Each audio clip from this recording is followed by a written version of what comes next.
Positive Spin, the program that presents positive, innovative, and solution-oriented news from around the world. On today's program, we profile Raoul Dutoit, an environmentalist who is leading the movement to save the endangered black rhino population in Zimbabwe, Africa. In 2011, Mr. Dutoit received the prestigious Goldman Environmental Prize for his important environmental work.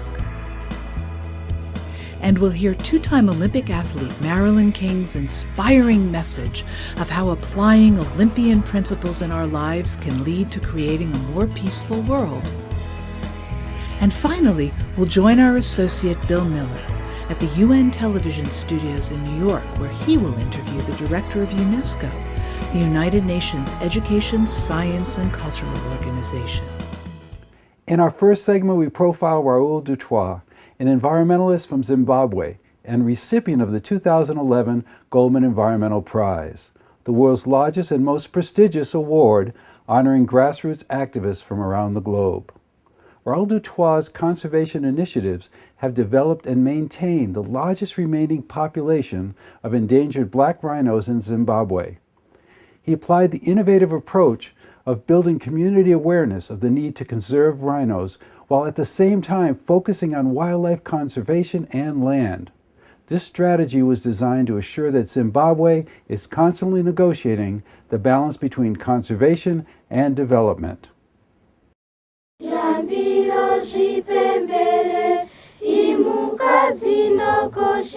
By 1992, the entire rhinoceros population in Zambia had been poached.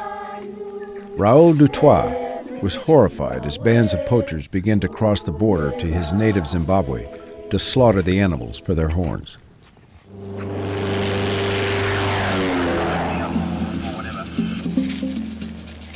Raoul proposed moving the endangered rhinos hundreds of miles away from the Zambian border to safe habitats in southern Zimbabwe's low-veld region.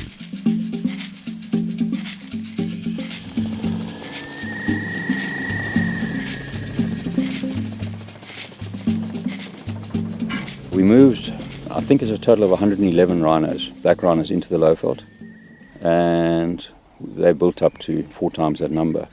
When we started that, this lowveld had 4% of Zimbabwe's rhinos, and it's now got 80% of Zimbabwe's rhinos.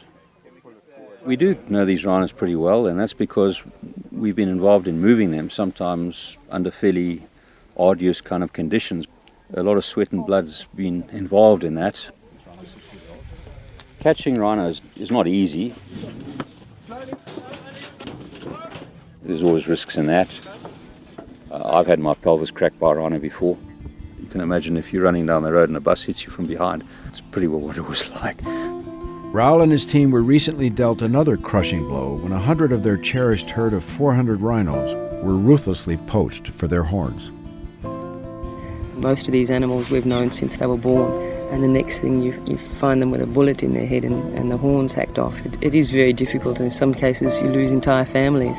They are very much coming in prepared to shoot and kill us and our patrols. We have lost scouts.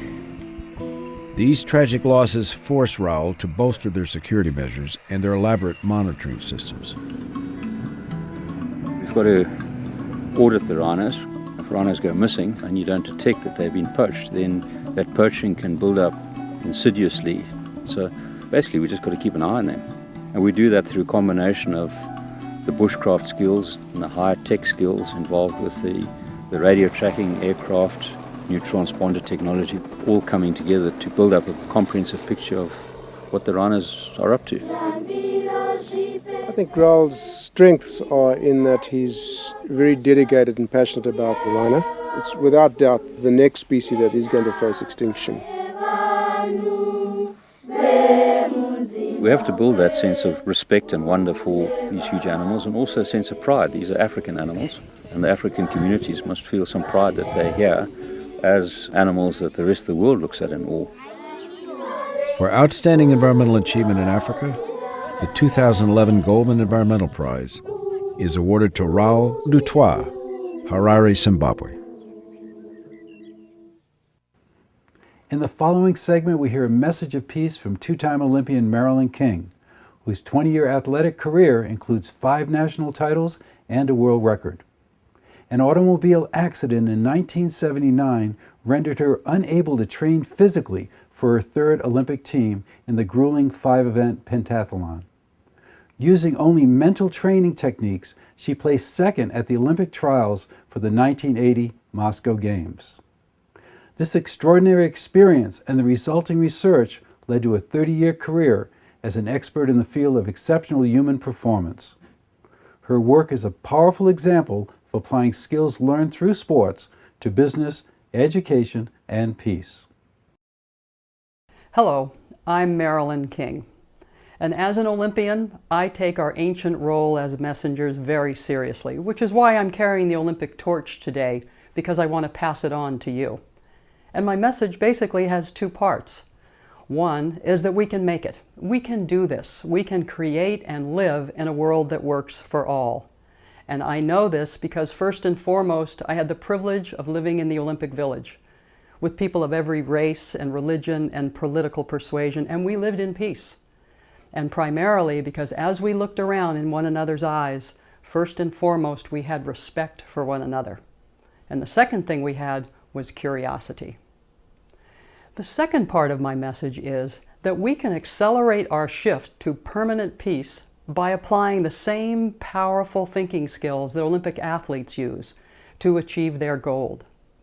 As an Olympian, I experience the importance of daily physical practice for my body. But equally, if not more important, were my daily mental practices. What if we were to apply the most important daily mental practices that Olympians use to achieve permanent peace? Of all the daily mental practices I use, I believe the most important is what happened upon awakening. All of us, when we wake up first thing in the morning, we remind ourselves, who am I, what day is it, what lies ahead in this day. Olympic athletes, when they wake up, they envision their goal and they remember, I'm going for 8 gold medals, or for 1 gold medal, or just to make the finals at the next Olympic Games. Olympic athletes awaken every day and they remember, oh yeah, I'm going for 8 gold medals, or for the best mark in the world this year, or just to make the finals. After envisioning their goal, they move into their day to make it happen. So today, I invite you to engage what I call begin your day the Olympian way. Imagine that you are on the peace team, that you too are training for 2012. I invite you to set your clock 5 minutes early every day, and not just envision your goal, but envision our goal. Envision the dream of everyone around the world to live in a world that works for all. By beginning your day the Olympian way and envisioning your goal, you will be employing your best thinking and our highest capabilities as human beings. You may have heard the quote, "He who dies with the most toys wins." I say he who dies with the most toys is playing the wrong game. So I invite you to join the peace team, where peace is the only goal, and where peace is the only game in town. Pass it on. In the next segment, we see the finale to the reGeneration Concert for Possibility, which took place in Los Angeles and brought together Christians, Jews, and Muslims for the one purpose of educating children in the Middle East. The concert featured the Yuval Ron Ensemble and very special guest artists. We would like to invite you to sing with us this song. This is a prayer for peace that I made from an old Israeli love song. This old Israeli love song was only about peace, but we translated it to Hebrew and Arabic, and a Sufi order made a peace prayer from this song, just with the words salam and shalom. But we expanded it to shalom, salam, hallelujah. And we would like you all to sing with us, and please teach your children this song. This is a healing song. And we recorded it in this version with the Arabic and the Hebrew on our CD, Seeker of Truth. We have with us as soloists the very talented Rita Glassman Yona Kliger, and friend Bassam from Syria, and his friend from Noor are here. They're going to sing with us, and Bassam will sing the Arabic lead, and Rita Glassman will sing the Hebrew lead.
We now join our associate Bill Miller with Global Connections Television at the UN Studios in New York City with the director of UNESCO.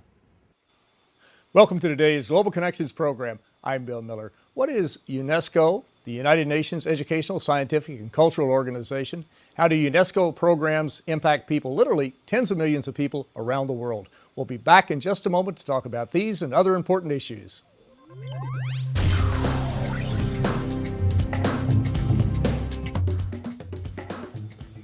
Welcome back to our program. Today we're focusing the spotlight on UNESCO, the United Nations Educational, Scientific, and Cultural Organization. Now, the name may say a lot about the agency, but there's a lot more to UNESCO that we're going to find out about today. My guest is going to bring us up to date on this very interesting and very important United Nations agency. My guest is Mr. Philippe Koudelka. Mr. Koudelka, who is the director of the New York office of UNESCO, the UN Educational, Scientific, and Cultural Organization, is a Belgian national. He became first secretary at the Belgian embassy in Tehran, the Islamic Republic of Iran, in 1989.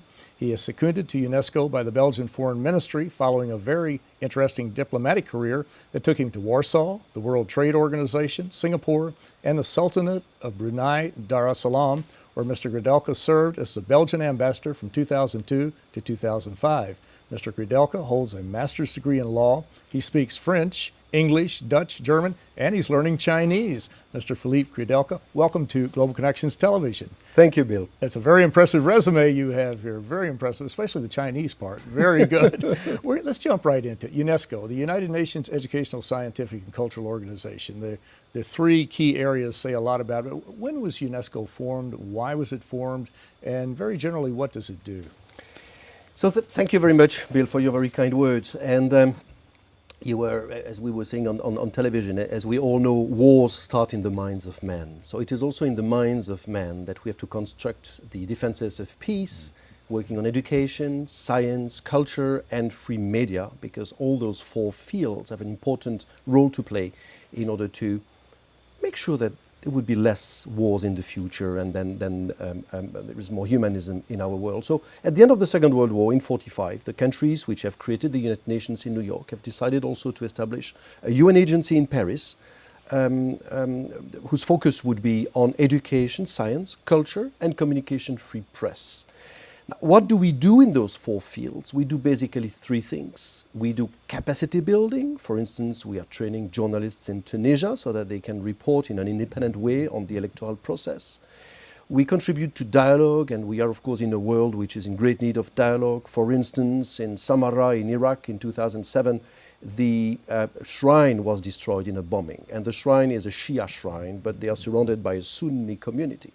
Now, UNESCO has not only rebuilt the shrine in dialogue with the Iraqi government, but we have also a very strong program in order to organize a dialogue between the Shia and the Sunni communities around the restoration and the preservation of that shrine. So capacity building, international dialogue. We have a fantastic program on oceanography, where we have regular meetings so that scientists from all over the world and decision makers can meet, exchange data, exchange experiences, so that together we can identify solutions for a better management of oceans. And the third field of our activity is in what President Clinton used to call harnessing globalization, which is hard law like conventions. We've got our famous convention on World Heritage, or soft law principles. For instance, UNESCO is working with ministries of education around the world in order to adopt principles on the best way to include human rights in the school curricula, or the memory of the Holocaust, which should never be forgotten. We work with ministries of education to make sure that the memory of the Holocaust is included in the school curricula and is never forgotten. These are a few examples on how we try to work in order to build the defenses of peace in the minds of men and women, of course. Exactly. You mentioned the war, World War II, and of course we think back to that horrible carnage. Over 60 million people died. You mentioned the Holocaust, yes, which killed 6 million Jews, yes, plus, 6 million plus probably. And of course, remember the horror of that. And out of the ashes of World War II, we had the United Nations and the United Nations Educational, Scientific, and Cultural Organization. Yes. We've got some vintage footage from about 10 years ago, I guess it is, something like that we're going to run, and we'll focus on that famous quote of, since wars begin in the minds of men, it's in the minds of men the defenses of peace must be constructed. And then we'll watch it and we'll come back and talk about it. But let's go to the video.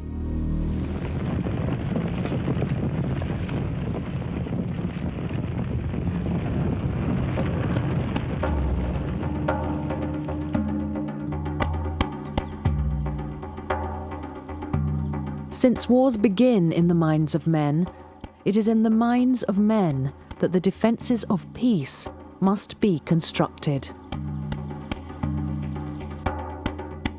In a world of increased wars, terrorism and intolerance, these words, inscribed in UNESCO's founding charter, are more pertinent than ever before.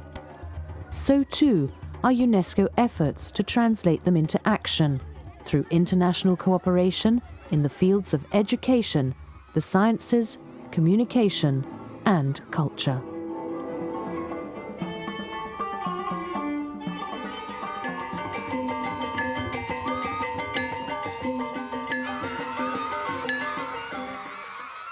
UNESCO's Paris headquarters and its network of research and training institutes around the world serve as a laboratory of ideas on all these issues, disseminating and sharing information and knowledge among the organization's member states.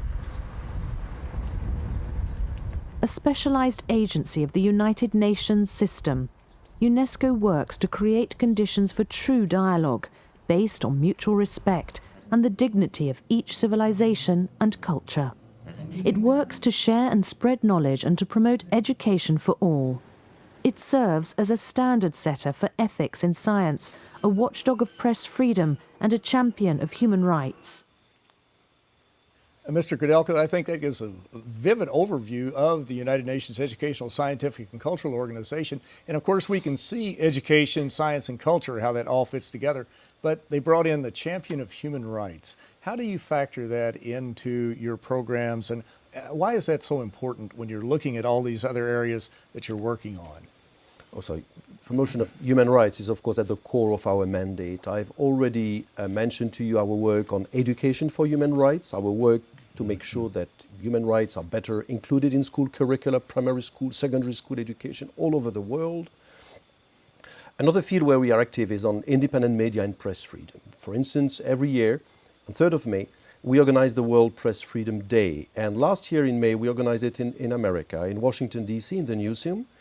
And every time the Director General of UNESCO, Madame Irina Bokova, gives the prize to a journalist which has particularly contributed to the press freedom in the world. And last year, the laureate was Mr. Zaidabadi, who is an Iranian journalist who is in jail in Tehran. And we do hope that by receiving that prize, he could, his example could also serve as an example of people who are ready to combat really and to work hard in order to promote press freedom all over the world. I've mentioned to you the fact that we are training journalists in Tunisia. We are ready to do the same with the new Libyan authorities. We are preparing that, a huge program in order to train Libyan journalists.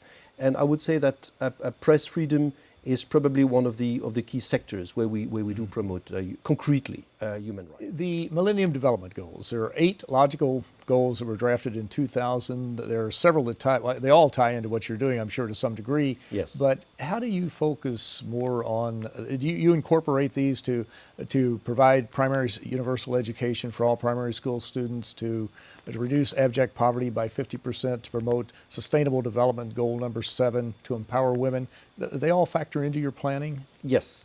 So of course, the goal number 2 on education is our core mandate. And by the way, we do not build the schools. UNICEF or UNDP are building the schools. We do capacity building. We help the authorities or the actors in the field of education to elaborate and to implement better education policies in the field. I've mentioned a few examples.